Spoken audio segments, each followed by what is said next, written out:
Thank you. Welcome to today's event in honor of LGBTQ History Month. Our event today is Disarming Hate and Bigotry, Building an Accepting and Inclusive Community.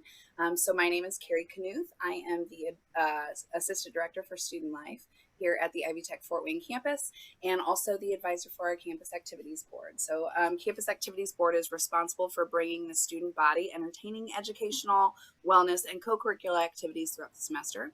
We often partner with other organizations to host events like today. We're joined today with leaders and members from our etc. Student organization, which stands for Equality Transforms Communities, period. That's Ivy Tech's LGBTQ and Ally student organization.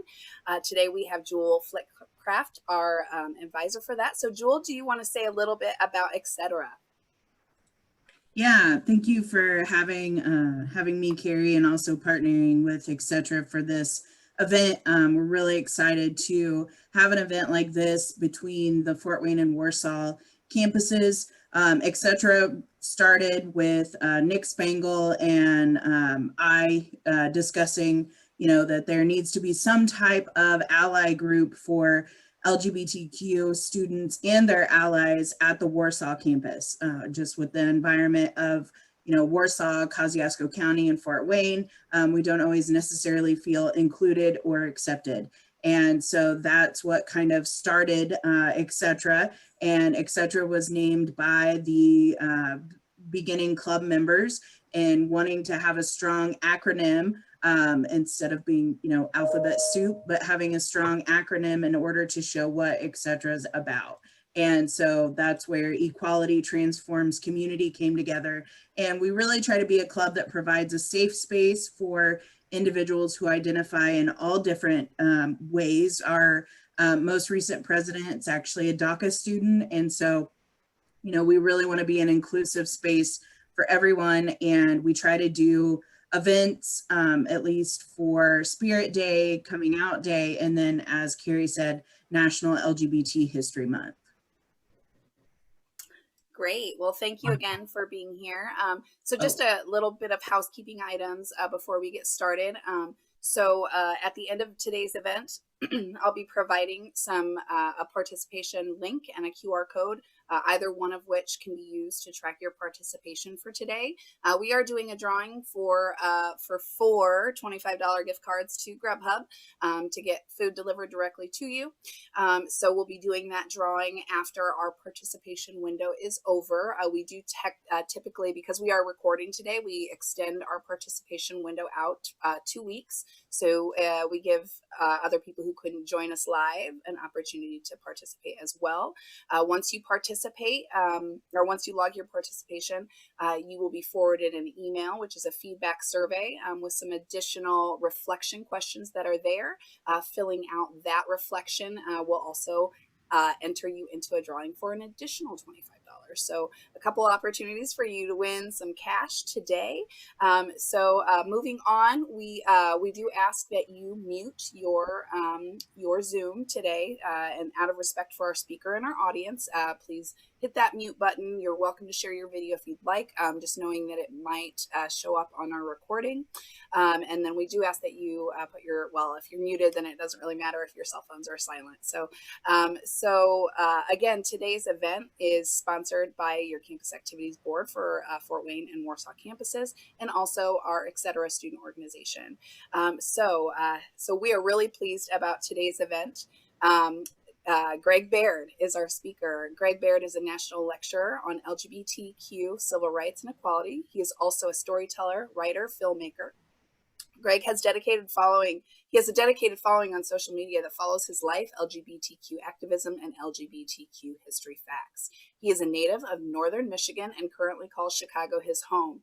Greg has been an activist and speaker for LGBTQ civil rights for 29 years. His legacy is to help bring communities together to a more accepting place for everyone, regardless of race, religion, ethnicity, sex, disability, gender identity, expression, or sexual orientation.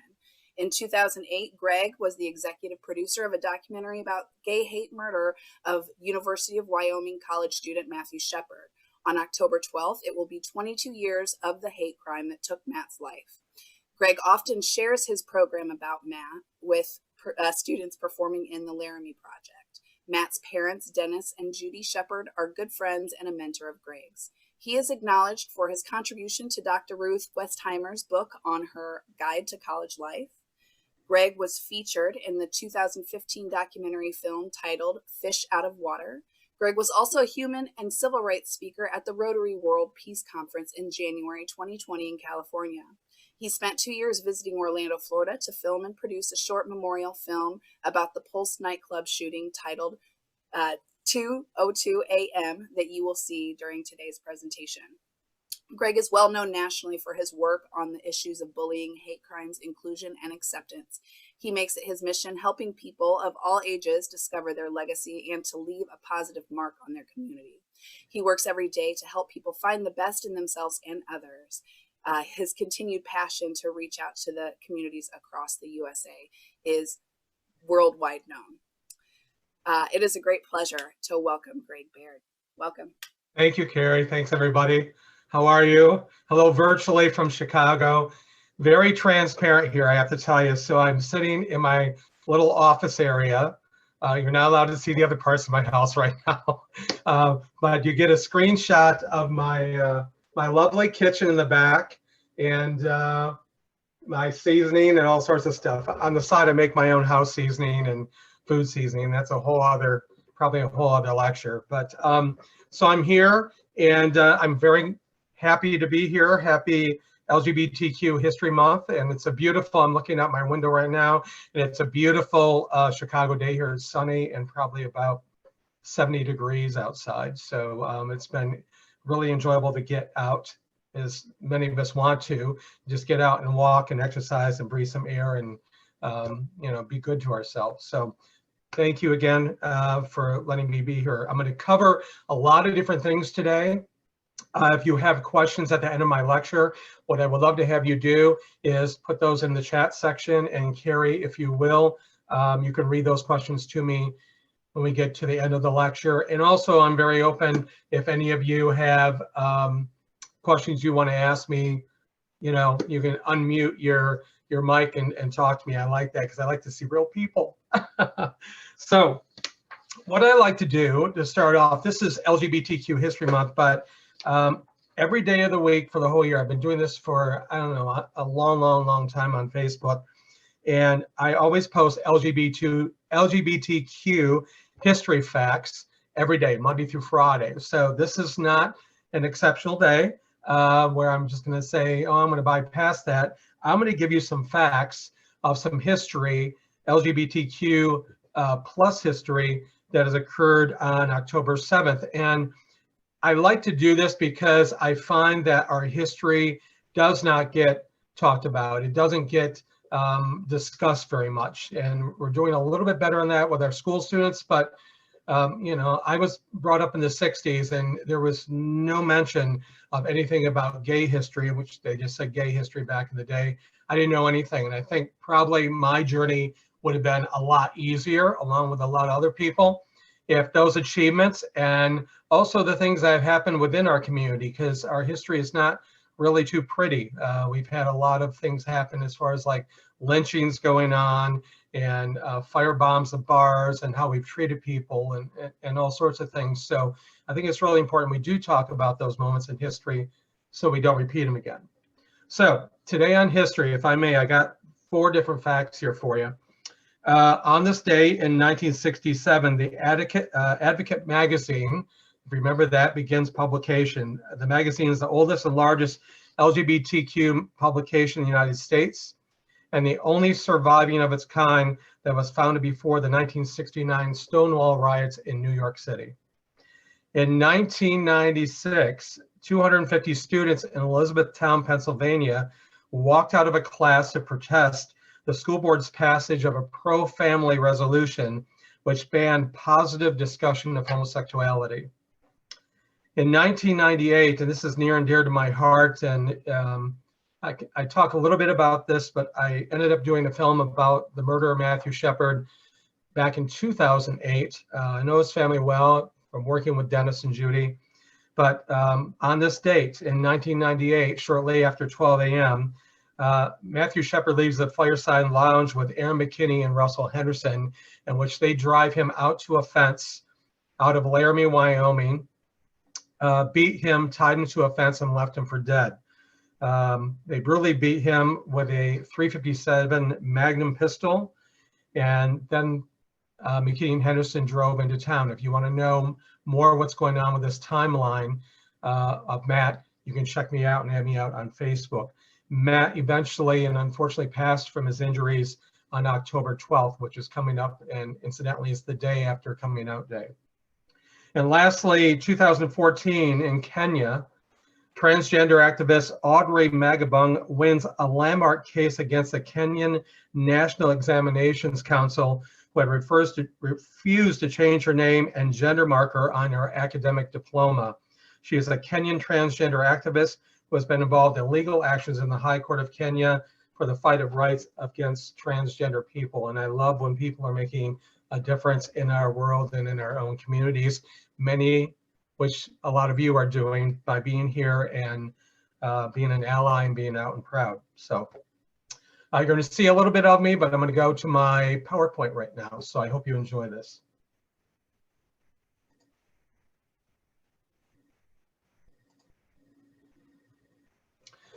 So first off, I always start with this, and it's a little challenging for me. It's kind of commonplace now virtually, but when I am usually on the stage or in front of a lecture hall with students, I love looking at everybody and kind of checking out the vibe of the crowd. I'm an empath and I really feel the energy from people. So I always start off with this main slide. It's a contact base. So there's my Facebook page, Instagram and Twitter. I don't have Snapchat and all the other ones. I have enough work to do with those three. So if you want to, feel free to add me or contact me. There you go. And I'd be more than happy if you want to contact me. My email, you can ask me for that during the chat session or send me a private message. Thank you. So I didn't tell you today, so with all of you showing up, I actually brought my family with me. This is a picture from, I would say, close to the late 60s. And this is my family. It's my mom and my dad and my brother and myself in this god-awful sweater that I was wearing with this cool, kind of gold-looking shirt. I hated the outfit I was on so much that if you notice, my mother's right hand is behind me, and she's actually pinching, I was a chubby kid, she was pinching my back fat in the back of the picture because I didn't like what I was wearing. So I probably should have known I was gay then, but it was pretty hideous. And my snazzy haircut was done by my mother because she had these, it's these comb things. They had a razor in it, and they used to drag through your hair and cut people's hair. So you can see I have this mod looking pre-80s kind of slanted haircut, I guess, if you want to say it that way. So you may see, it looks like the all-American family, basically. And we knew white privilege, and I think white privilege, people need to understand what white privilege is and also understand what it is when it's based upon other communities and how that affects other communities. And again, the 60s, that was never really brought up. My dad owned a hardware store that was very successful in my small town in Michigan of 2,500 people. My mom, I love her outfit. Some of my LGBTQ friends says, wow, it looks like your mom walked off the set of Star Trek with that collar thing. And yeah, she kind of does in a way. My mother was a former runner-up for Miss Michigan when she was 19 years old. Very beautiful woman. The problem I have when I look at this picture, although we look like we're a fairly happy family, we really weren't. There was a lot of prejudice that was taught my brother and I, and we were taught to hate other groups. Not initially hate, but it was by the actions and vocabulary and mannerisms and jokes that my father would tell that he would hear at the hardware store. He heard all kinds of jokes. So we heard everything from female jokes, anti-LGBT, gay jokes at the time, Jewish jokes, black jokes, which people of color were named differently in my family with derogatory names. So when you start telling that to your children growing up, they start believing it. And that's how hate is learned in a family. When you keep telling your children that, and through their actions and through pointing things out, and a lot of other things within your own community, you start to believe that. Me, thank goodness, I knew differently, and I don't know how that is, but I knew something wasn't right, and that's not the way you treated people. I had friends from all walks of life. We only had one family of color in my small town, in my small community, and when a Black family moved into our community, the town went crazy. So much the fact that on a Sunday drive, my dad would take us in a car, we'd go out for a brunch, and then we'd drive around, and then we would go by this family that I moved into town, the family of color, and my dad would say to my brother and I in the back seat of the car, okay, boys, I want you to roll up the car windows and lock the door. And I want you to think about what that says to your child when you're telling your child to roll up the window and lock the door. Because for me, it was telling me that the people that are on the outside in that yard that are hanging out or by that house are bad people, and we should not be around them, and we should be fearful of them. And I thought that was a horrible thing to do. I didn't understand. I understand my dad's prejudice, but I didn't understand why it had to be like that. And so when those children came to school, I was friendly to them. I was a friend, but the only thing is, when I had friends that were either overweight or maybe a little bit effeminate or of color, we had a small Latino community nearby my hometown. I had friends with everybody, but those folks were not welcome into my home. And it proved to be a really awful thing. Now, when I got to college, that completely changed. I became, free to do what I want and hang out with friends, what I do. I had a Black roommate, and he was fabulous, and he was gay also, so that was even better. So it was just kind of shining your light. And I think for a lot of people that go to college, they find that they can share their stories more and shine their light and have a lot of those phobias and stuff that maybe they thought were wrong, or they've learned at college that they were wrong, so they can have a much better life and productive life going on. This is a favorite picture of my brother and I was always making these obnoxious faces all the time in pictures most of the time. And my brother was the skinny one of the family. I was the more chubby kid growing up, and I laugh, and I'm looking at my computer screen over here, by the way, that my camera's here if you didn't figure that out already. And my brother and I really didn't get along too well. Something that I didn't share with you is my brother and I are both adopted. There's three things. We're both adopted from different families. And the third one, the drum roll, is we're both gay. How in the world did that happen? So when I say that, usually in a crowd of audience, people usually look around and they're like, what? How did that happen? Have no idea.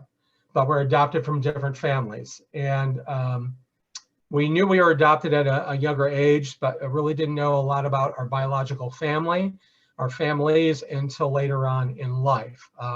My biological mother and father are long passed away. My brother never found out who his father was, and he had a great relationship with his mother, Mary, who passed away, I would say about 5 years ago. My brother lives near Orlando. He takes care of my father, who has the beginnings of dementia, and my father is a big supporter now of my lecture programs and who I am, and my brother and I are both out to my father. And it's interesting how that road has been traveled and experienced. My mother passed away 6 years ago. She was not accepting at all. She still did not have a relationship with my brother because she was very mean to him. She was cruel to me, but I kind of understood where that cruel behavior was coming from my mother. And at least I had some conversation with her. My stepfather was very homophobic, and he passed away. It'll be 2 years this coming, actually a year this coming February.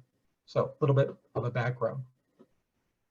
I believe everybody has a story to tell. I kind of just shared you mine, and I really believe that our storytelling has the power to change lives, policies. I think that's how a lot of laws are passed, that when you have these people that come to the forefront and are able to share their experiences to be influenced on policy changes that happens in our own communities, that happens in the world. And I really believe that we've kind of missed a little bit during COVID on sharing our story. So this is really a wonderful gift for me to be here, so I can share you my story and hopefully inspire a lot of you that if you get opportunity in your small groups of folks that you can safely be with, is to talk to one another and share. I think our cell phones have been great, but I think it's also have shied us away from any kind of real connection that we have with one another. So go out and share your story with people. I also think sharing our story also comes, in fact, with finding your legacy. And your legacy could be a lot of things. My legacy, I found probably a couple of times. I finally nailed it down in the year 2001 when I had a young girl a year later after a lecture I had done tell me I had saved her life. And that is a whole story in itself that would take a long time to tell. But she came to a lecture not having any plans to come to my lecture, and told me because she had come, she changed her mind about killing herself and came out to her family, dumped the girlfriend that she was having some issues with, and has since graduated and is doing well. So that's kind of the short part of that whole story, but it's something that I'll never forget, that I've never had anybody tell me that I saved their life, or I maybe have changed their minds or policies about something at the time. So it's been a real blessing, and I hope maybe you have some kind of influence with a lot of the students or friends and family that you work with and see every day. These are signs actually from the 1960s, 1950s. And I post this up because a lot of these hate signs are occurring now. They may be in different forms and different shapes, but these signs are still happening. And a lot of our white supremacy and hate groups actually rose after the 2016 election. And I really feel personally, on a personal level, if I may say, that when you have a president that's bullying other communities, you're going to see a lot more signs like this. When you have a president that's inclusive, you see less signs than that. And you have somebody that's working with all kinds of communities than having a divisive government. So we may see some of these, the whites only and Jews, not allowed, things like that. So these signs are still happening, and they're happening in my community just north of me that I'm going to show you here in just a second.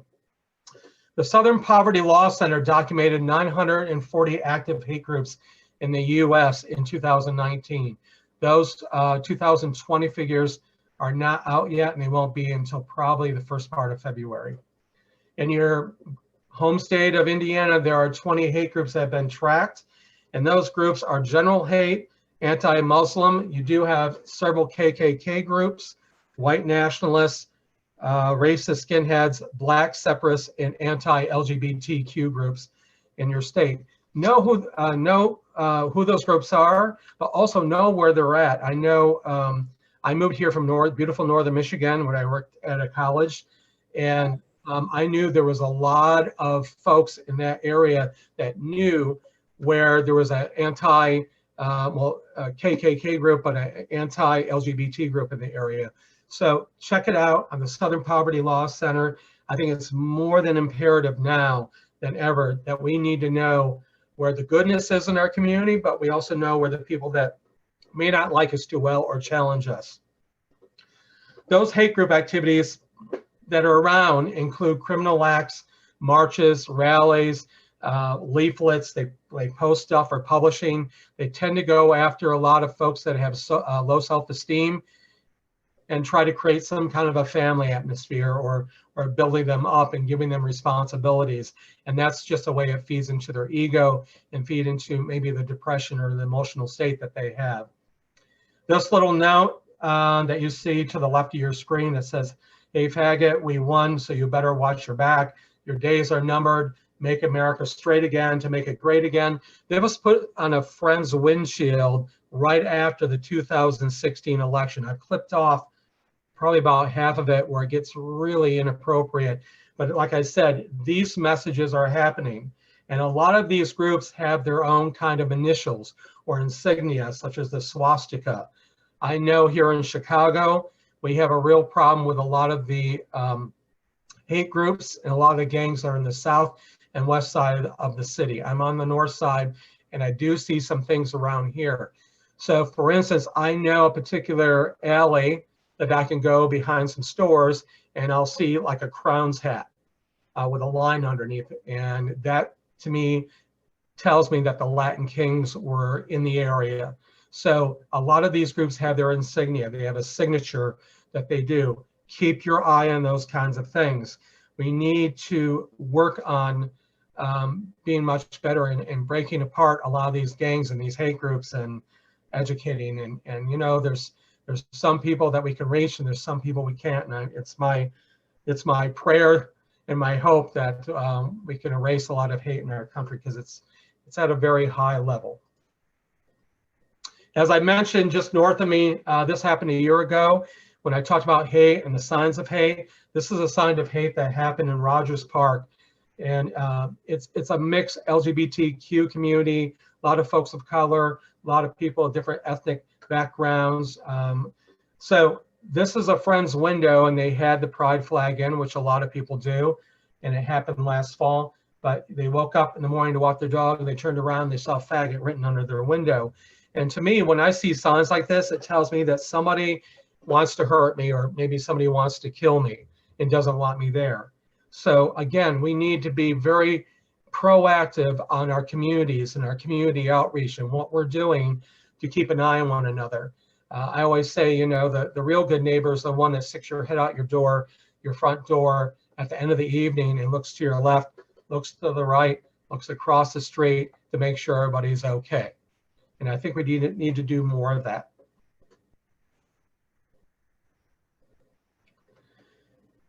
So I'm going to give you some statistics I have here, and it's going to kind of tie in a little bit what I'm going to do when I show you my Pulse nightclub film. Hate crimes against the LGBT community were up 23% in 2019. And as I mentioned earlier, white nationalist groups rose for the second straight year at 55%. That's huge. That's a huge increase since 2018. There are more than 100 anti-LGBTQ laws that have been introduced to 29 states. And it makes me fearful of what's going to happen with the Supreme Court and what they're going to do if they're going to attack marriage equality and a few of these other things down the road. I can't believe that something that would happen, but I tell you, the last 4 years have been quite a surprise in and out. And I'm sure maybe some of you agree with me. Hate crime stats for 2020 so far: race and ethnic bias. Against race and ethnic bias, African Americans are the most targeted group. Religion, Jews are the constantly most targeted religious group.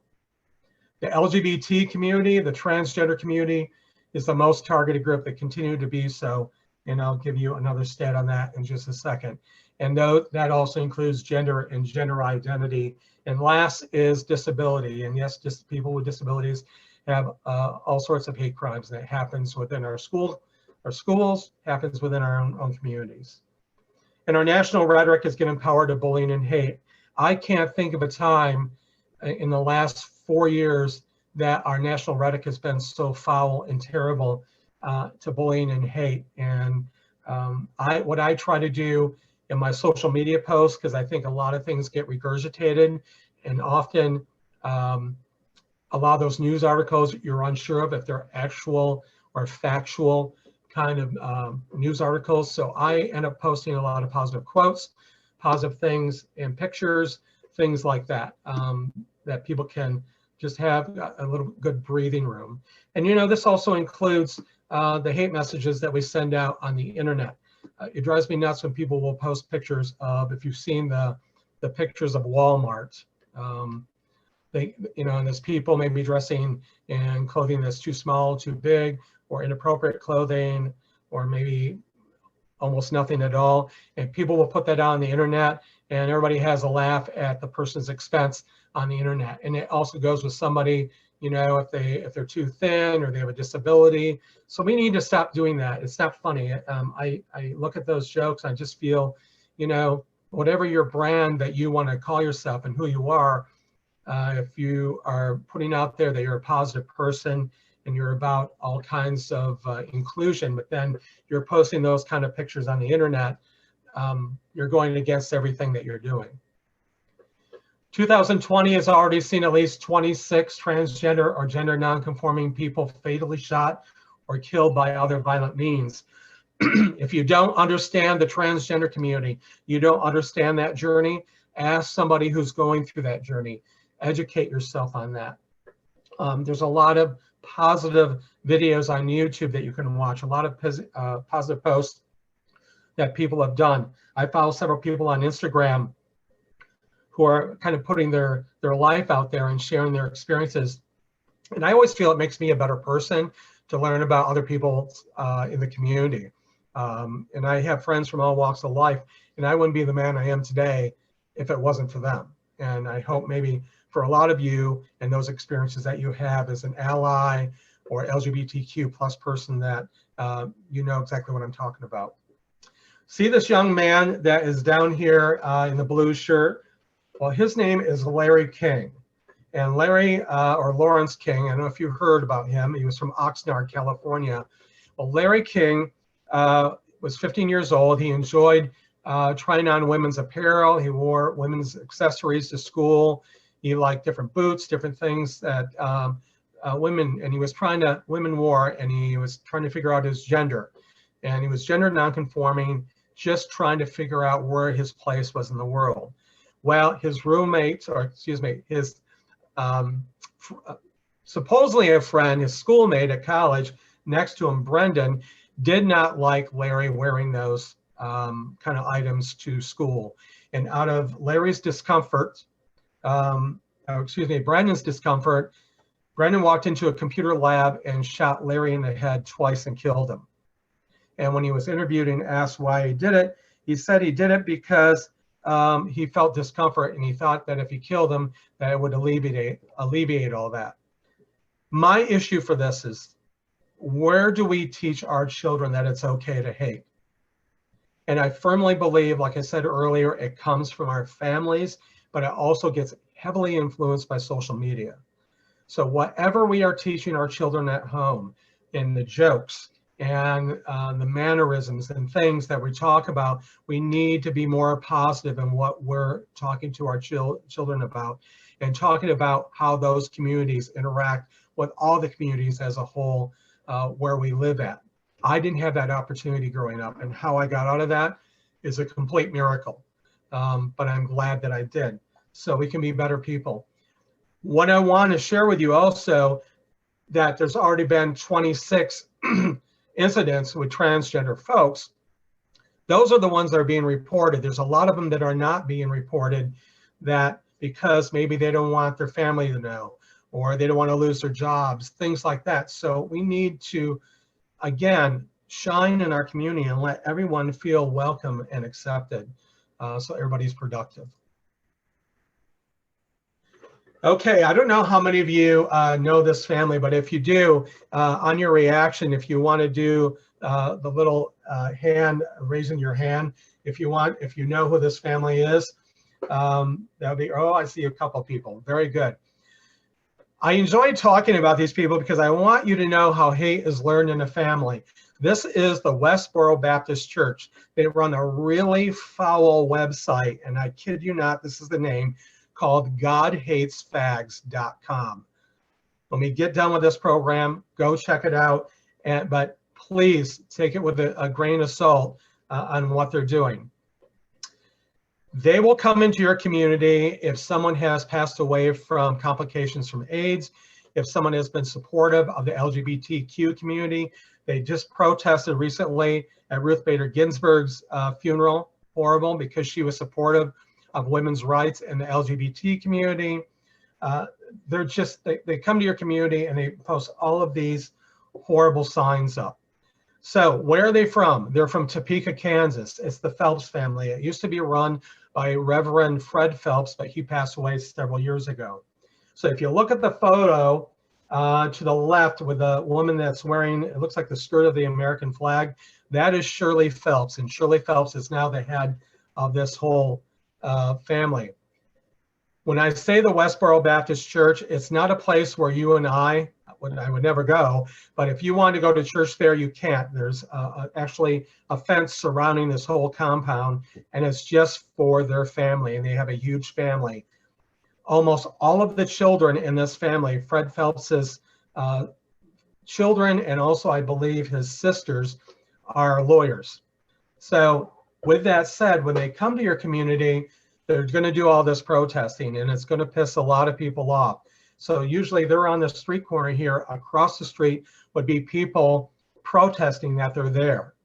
What I'm asking you to do right now is don't attend a hate rally. You do not want to go, because what happens is people get agitated. They're excellent at getting people upset, because if they get threatened, they get pushed, they get punched, what will happen is that the police are there. They'll end up filing a report. They'll sue you. They usually win. And they end up getting the money from suing somebody, and they get back in their van and they go on to their next place where they're going to be protesting. And they call these little places that they go to visit their love crusade. Can you believe it? And again, it has nothing to do with religion. I grew up in a Christian household, and granted, there was a lot of things that I was taught that was incorrect. But as a spiritual person, this has nothing to do about any kind of love spiritually for me. They make money. They love the media. They love the media attention. I want you to think for a minute if you have any idea who these kids are. Just take a look, and if you happen to know who these kids are, signify on your page there, on your view. And I don't see too many. Okay. When I talked about how hate is learned in a family, the bottom left-hand corner is the Phelps children. So Shirley Phelps that I mentioned earlier, these are her children.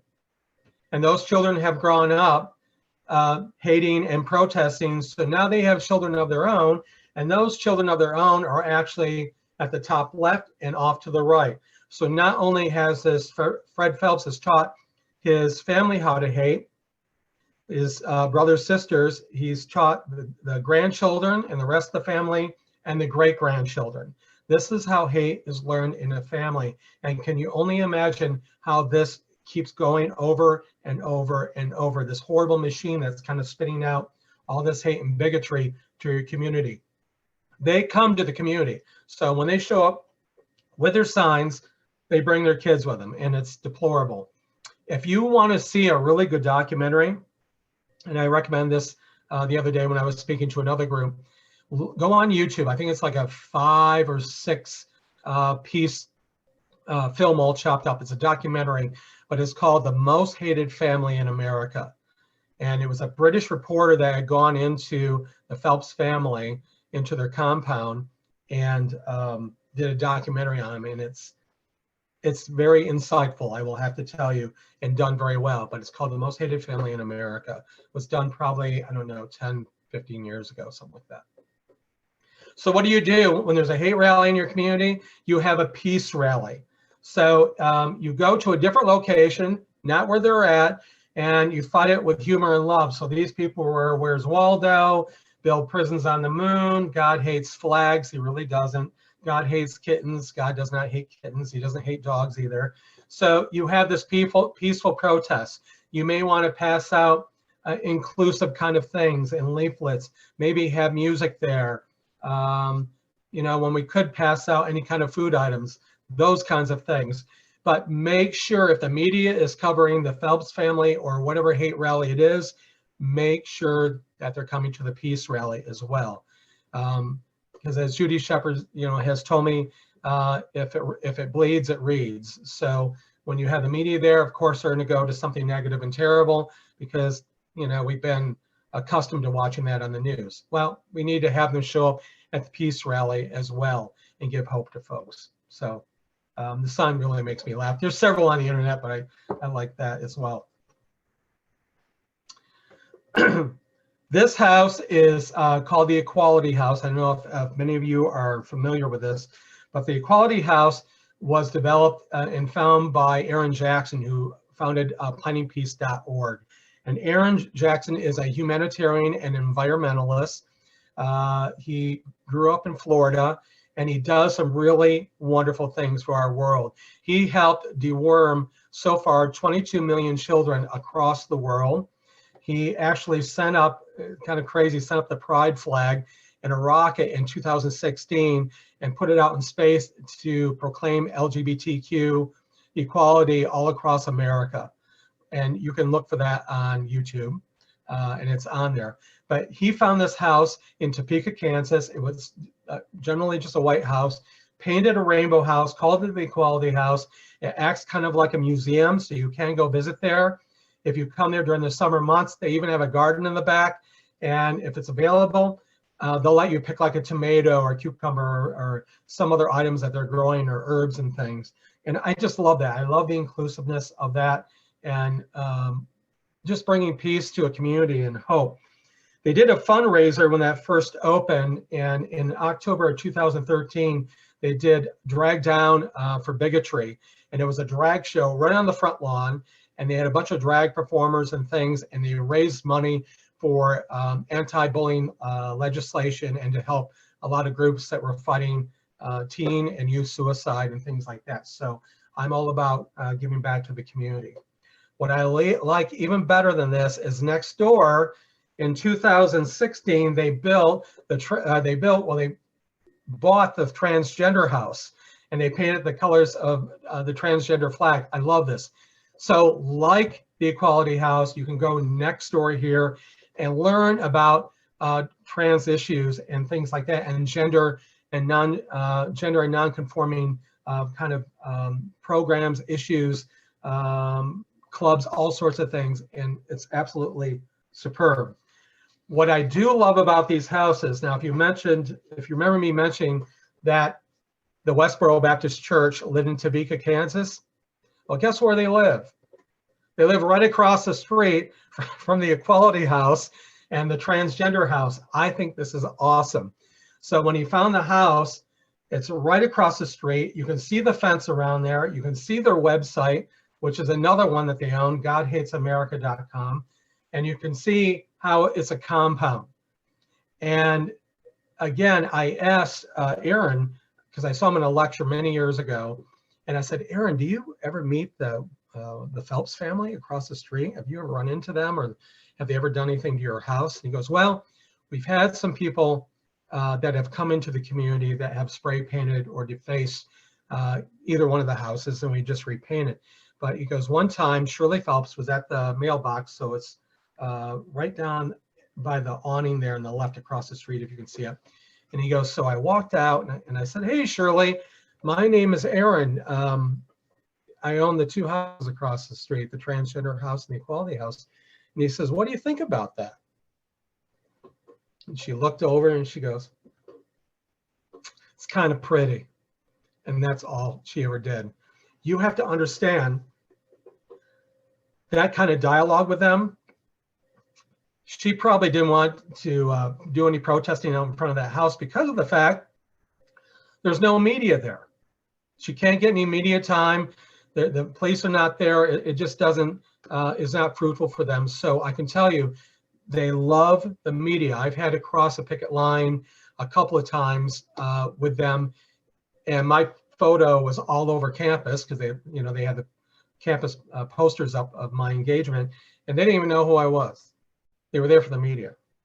So there's a whole other story behind that when I was in Baton Rouge, Louisiana. So long story. We have a really awful situation going on in our schools, and it's still happening even though a lot of the schools are gone virtual, and that's bullying. 16 million kids are going to be bullied in the US this year. And yes, it's still happening online. It's still happening in a lot of different places. Bullying became a real factor probably 10 years ago when people came to the forefront, and it's still happening. Kids are being tormented, attacked, ridiculed, and I have to tell you, it's about anything. It's not just LGBTQ plus issues. You could be an ally. You could be the sports star. You could wear clothing from Walmart or Target, and they're making fun of you because they're wearing clothing from Macy's or someplace. It's ridiculous. Weight issues. Growing up, my mother and my brother were my biggest bullies growing up. And it was always about weight issues and things like that. My brother was really horrible. He was a thin one. I was the chubby kid. And so I was demeaned a lot. One thing I can tell you that my mom did as far as bullying goes, we used to get when you could get a catalog. So the Sears catalog would come to our home, and it had clothing issues and models in it. And also it was kind of our way to circle what toys we may want for Christmas. We didn't get all of them, but that's what we did. My mom took a page out where it had male model, and she clipped the male model out. She chopped the head off, put it on the refrigerator, and put my school picture, the head from my school picture, on top of the male model. And she would say, "That's the kind of kid that I want."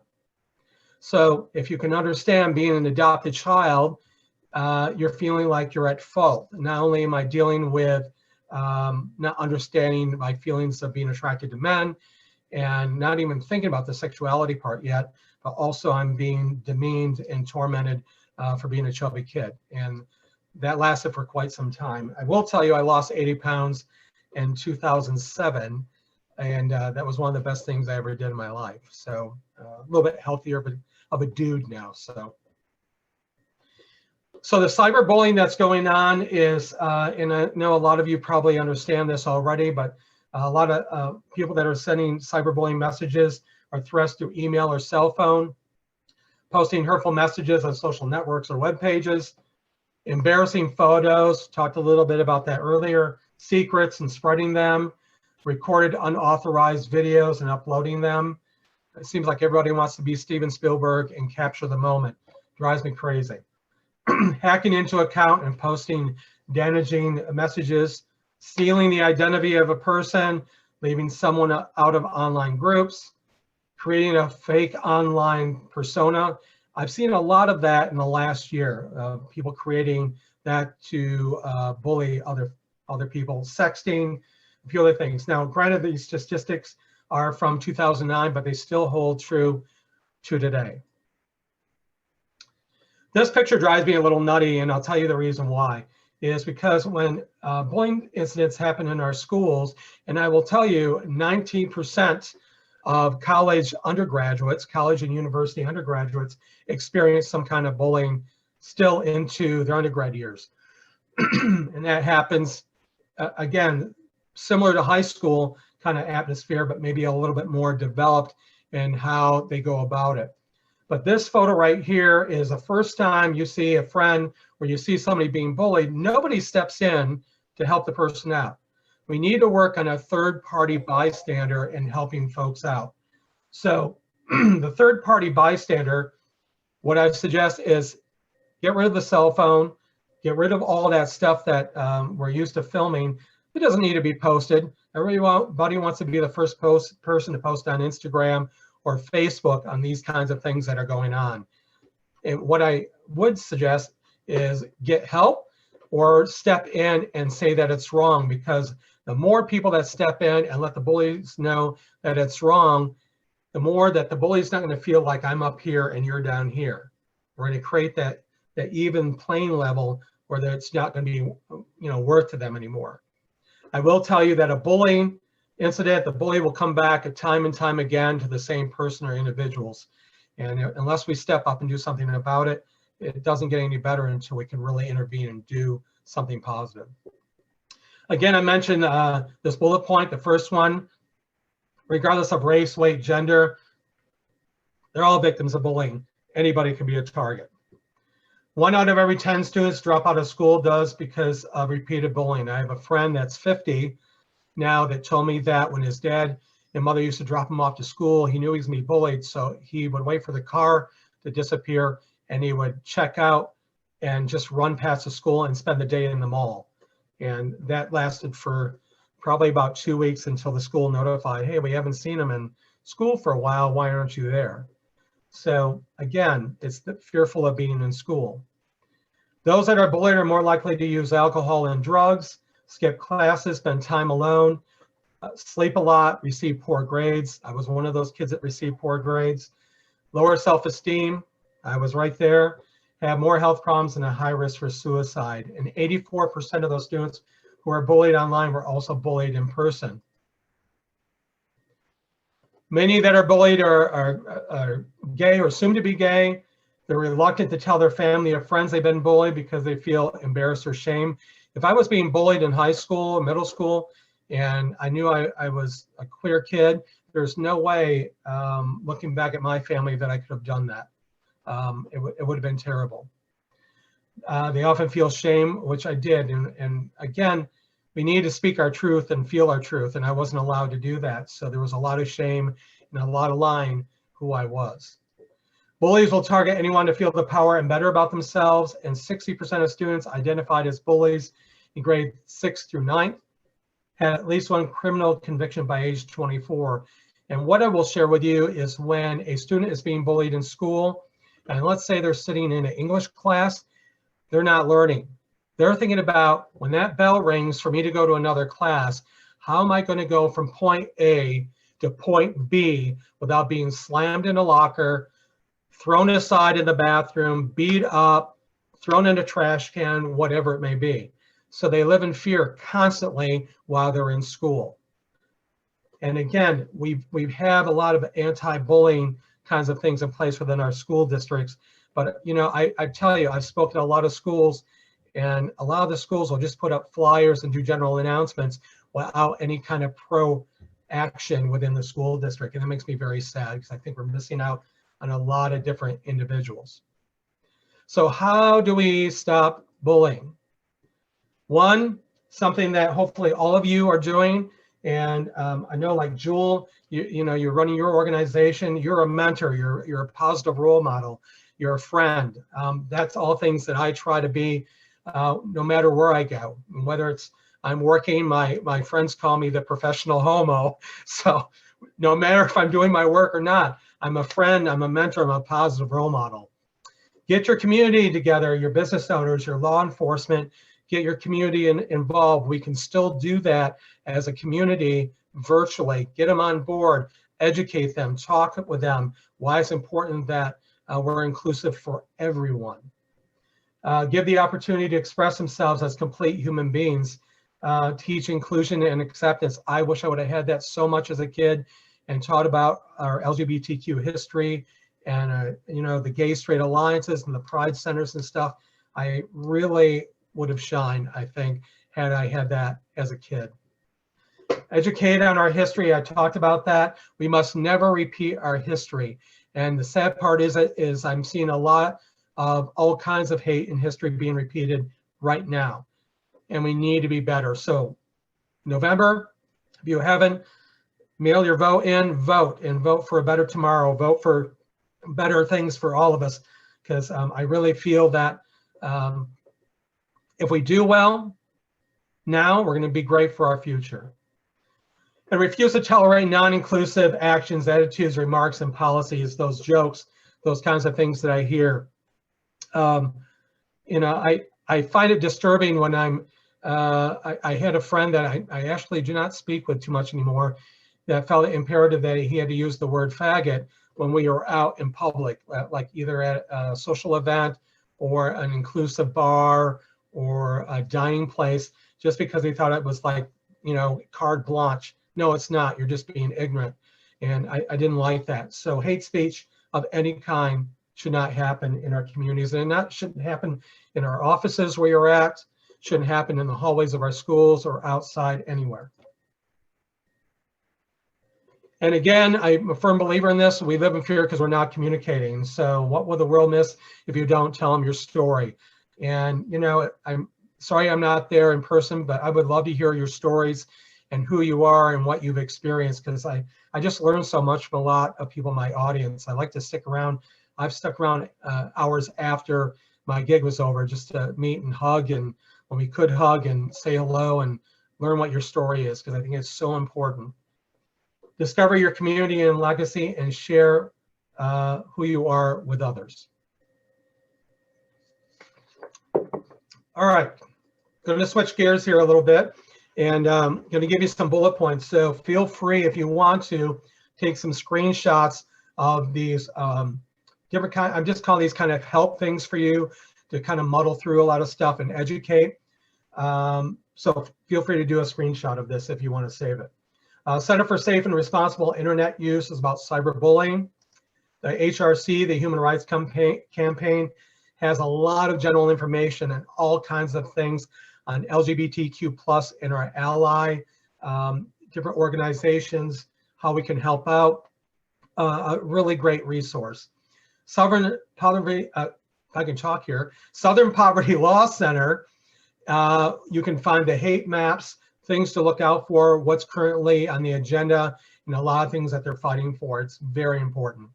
The Equality House, planningpeace.org, you can read more about the Equality House. And if you can take a trip in the future down to the Equality House, down to Topeka, Kansas, it gives you all the kind of information there, what's going on. The One Pulse Foundation, which I'm going to speak about in just a second, about the Pulse nightclub shooting. It's talking about peacefully and accepting and nurturing what they're doing now to move forward. National Suicide Prevention Lifeline, suicidepreventionlifeline.org. Again, kind of cut and dry what that's all about. Trans Lifeline is awesome. A lot of trans issues. If you want to talk with folks that are maybe transgender or gender nonconforming, great org, and they can hook you up with people to chat, email, and connect. And I'm all about connection. I put this in here, Fort Wayne Pride. I do a little research before each lecture. I have to tell you, I didn't find a whole lot of stuff in Indiana. A lot of the schools have information, but for a statewide organization, was pretty slim. So if any of you want to share that down the road with me or with a lot of your colleagues and things, please do. But anyway, there was some great information on Fort Wayne Pride that I found. The Trevor Project is a national round-the-clock crisis and suicide prevention helpline for youth. Very important, a very, very important organization for youth. And what can I say, a shameless plug. If you want to see what I'm doing or what my website's all about, you can read gregbaird.com. So I know some of you are smiling right now because I put that plug in. So anyway. So I'm going to switch gears here a little bit. And I'm really thankful that I can show you what I'm going to show you. Like most of you, in 2016, on June 12th, we were affected by a horrible hate crime. And it's not known as a hate crime, it's actually known as an act of terrorism. And we can talk about that if you want during the Q&A. But it's the second deadliest mass shooting by a single shooter in the United States history. I'd like to have you, if you can question me, what do you think the number one single shooting by mass shooting by a single shooter is in the U.S.? It used to be Pulse, and up until 2018 is no longer number one. It's the deadliest incident of violence against LGBTQ community in our history. 49 people killed and 53 others wounded. When I saw this on TV and I woke up that morning to see what had happened, I cried and I was affected by that. I have been in 2 areas in my lifetime that were horrible incidents against the LGBTQ plus community. I was at the fence where Matthew Shepard was killed, and helped me with some of my writing and my filmmaking I did on that. And then I was at Pulse. And when I was at Pulse, I went to visit because I was invited to be a part of a documentary. And I went back later that day and just filmed some video, walked around, did some pictures. And a friend of mine who actually I dated at one time from Orlando, who calls me Greggy, took my HD camera and wanted to film me walking around, which I was a little uncomfortable with because I really didn't know. I didn't want to be on camera for one thing, but I didn't know what I was going to do with all this footage. So after 2 other visits, a total of 3, I put together a memorial film, which you're going to watch today. It's 13 minutes long, and I appreciate you watching it today. Just please do not tape this out of respect for myself and a lot of the artists and stuff that were involved with this film, but it's 13 minutes long. It's a memorial film, and it's going to start from when the shooting began to what it looks like now. And I just wanted to do something in their memory. And I continue to meet a lot of the survivors from the shooting, I actually have a gentleman in my building, lives on the 5th floor, I'm on the 3rd, and he was a visiting nurse when that happened and took care of a lot of the people that were shot. So you never know who you're going to run into and the impact that you're going to have. So I hope you enjoy this. And again, if you have any questions for me while you're watching, just write them down.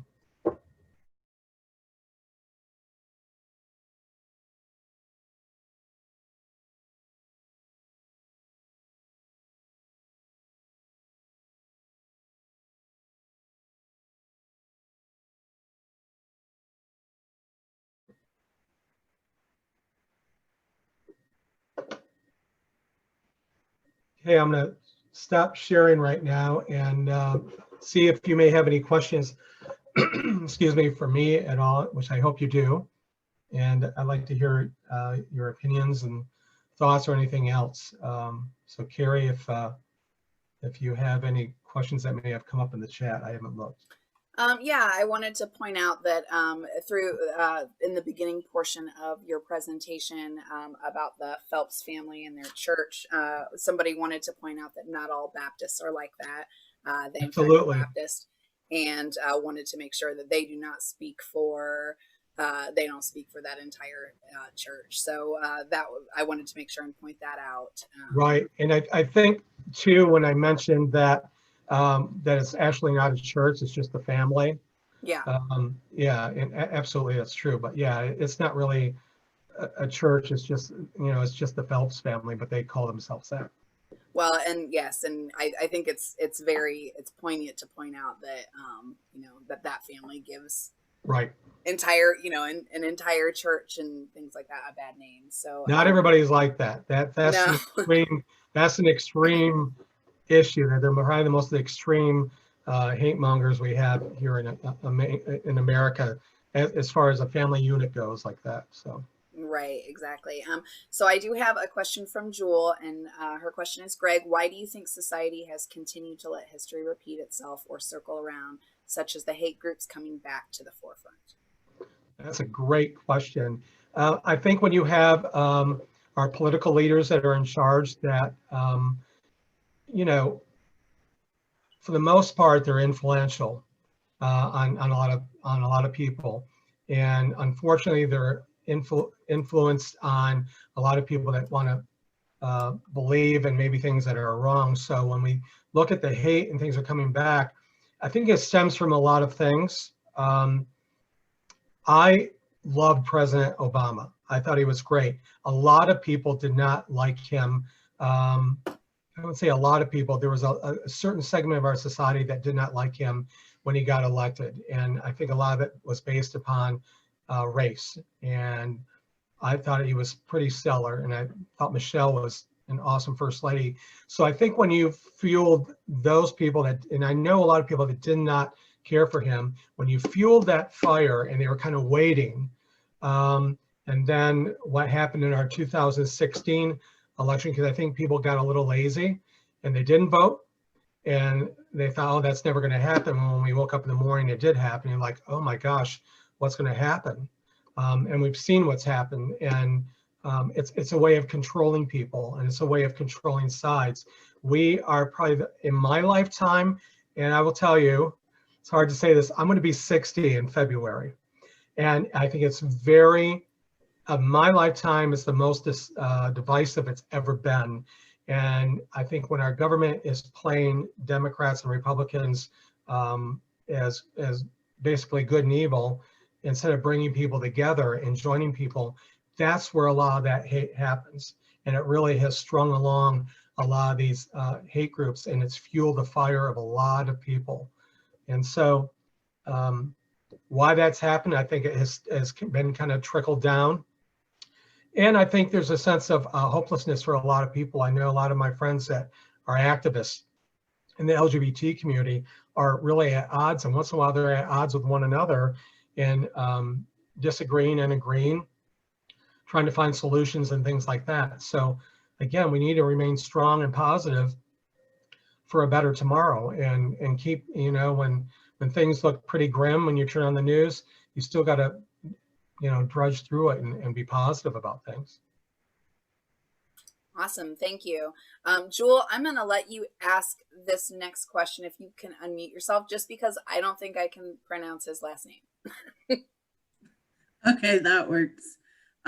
Also, Greg, I'm sorry, I teach sociology too, so the question wasn't going to be like super easy. That's okay. Have you spoken with or met Pete Buttigieg? Close, but no cigars, they say. He is in South Bend. I'm in Chicago, so he's probably about an hour or so away. He was here in an event, and this kind of stuff happens to me all the time. I am friends with his husband on Instagram, and I've chatted with his husband a lot. Pete, not so much when he was running for president, but he knows who I am. Let me just put it that way. But he came to an event here, and of course, when you have these fundraising events, I go as a single fella, so they're asking for $500 to show up at a dinner. Well, homie, don't make that kind of money, So, I would love to see him, and not just for a photo op kind of thing. I really liked him because I thought he brought a lot of compassion, a lot of sensibility and calmness when he was running for office. So my only hope is if Biden gets elected, and I've heard Biden's gonna put him on his cabinet somehow, and I hope that is. He's good people. I know there's some people that have some questionable things on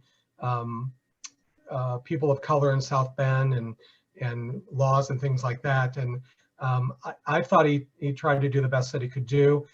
And again, we can do better with everything. I can do a better lecture. I can do better as a human. That's the blessing of waking up every morning and say, okay, I'm going to conquer this today. So I just hope that whatever mistakes he made or challenges he made, that he'll work on that and just be a better human being. So that was kind of a dragged out answer, but I would like to meet him. I think he's kind of handsome too, and it's the one that got away.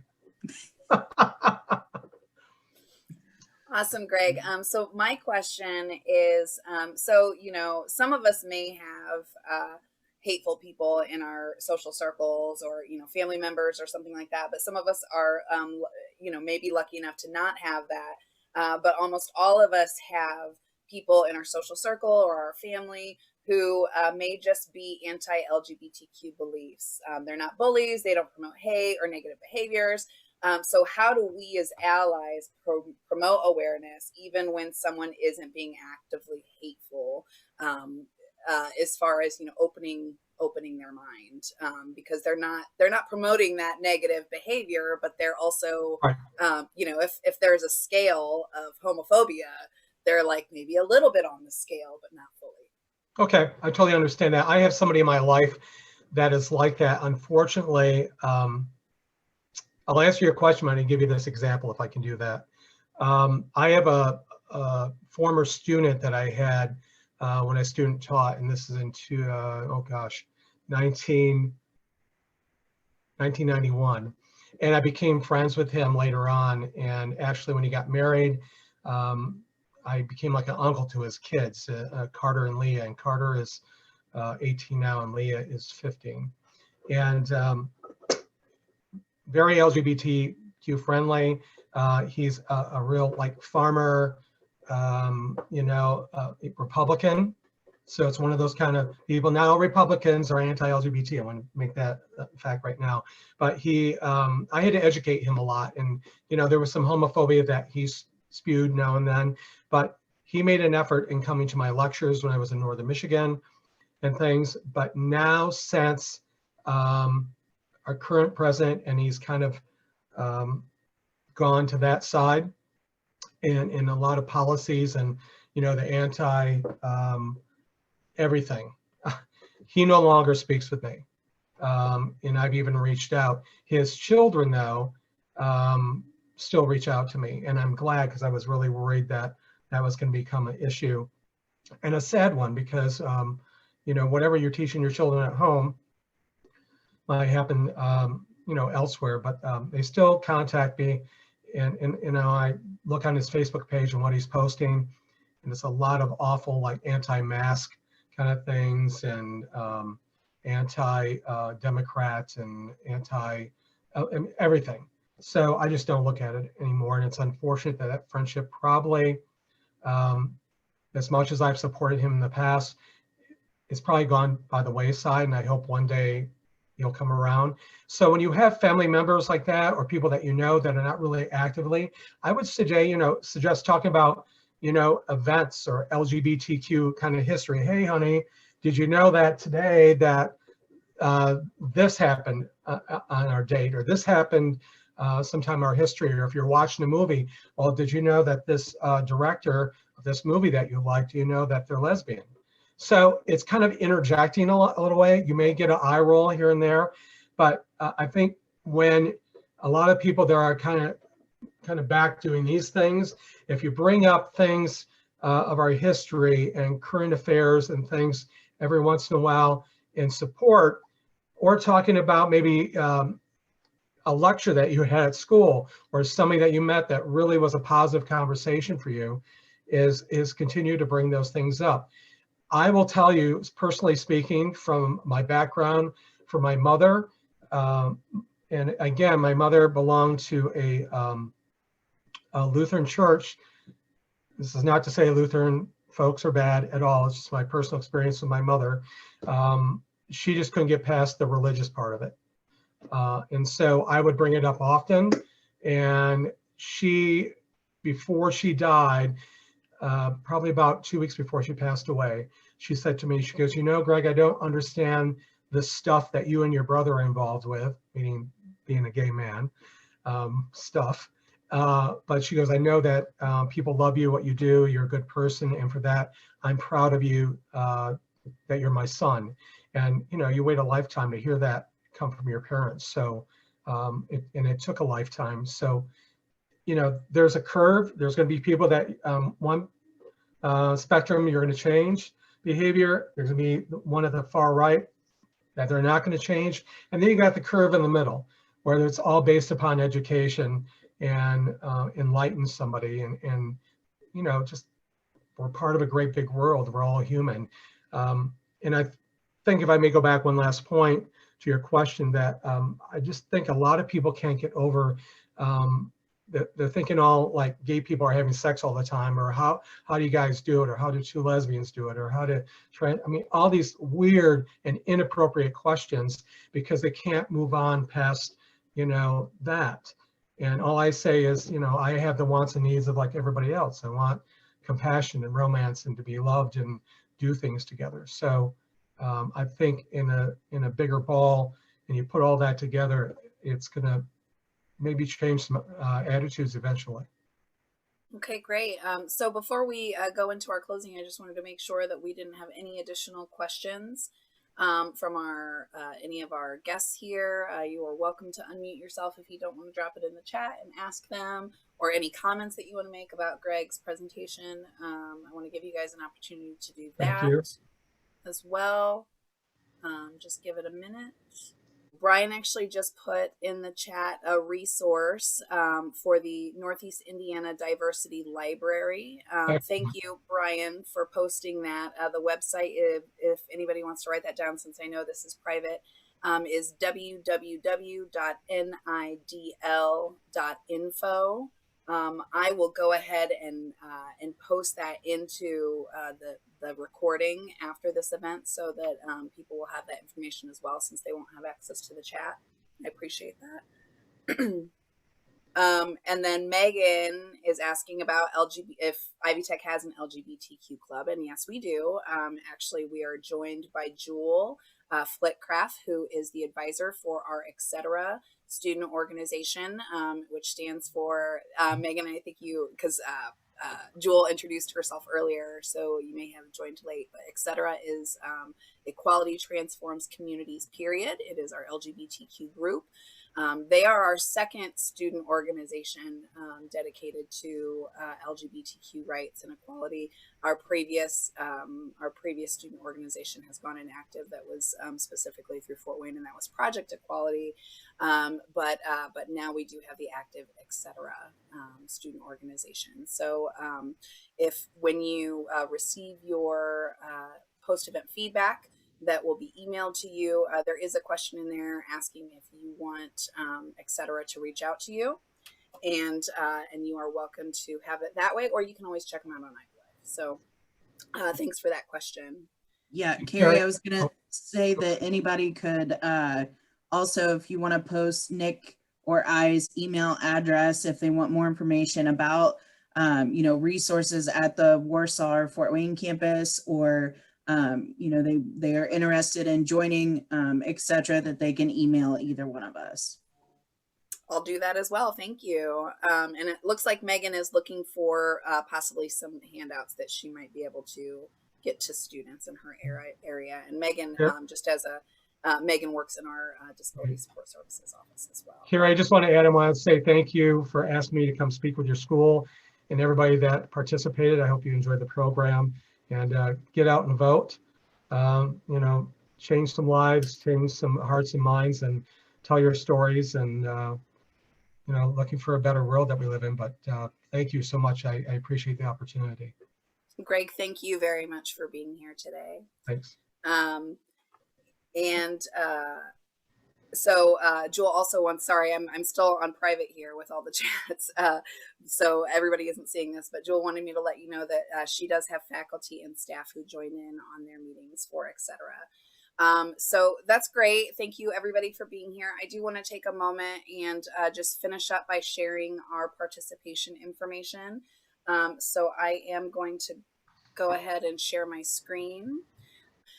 So the QR code actually is a way for you to track your participation. All you have to do is take your phone and snap that QR code. It will link you to our Ivy Life page, and it will say something along the lines of, thanks for logging your participation for this event. It may say your participation has already been logged for this event, which if you're here live, I have gone ahead and logged your participation if you RSVP'd. So some of you may not have to do this piece, but if you want to try it, you can. But you can use your phone to do the QR code. You can also just type in that link at the bottom, that link.ivytech.edu/join-no-hate. So what that does is whether you are watching this event live here with us today or you are watching the recording, we are tracking the participation for the next couple weeks. All you have to do is one of these two things, and we're going to enter you into that drawing for one of 4 $25 gift cards to Grubhub. It will automatically generate a post-event feedback survey where you are going to be able to, not required to, but be able to reflect on this event, answer some questions, have some connection to, etc. if you'd like.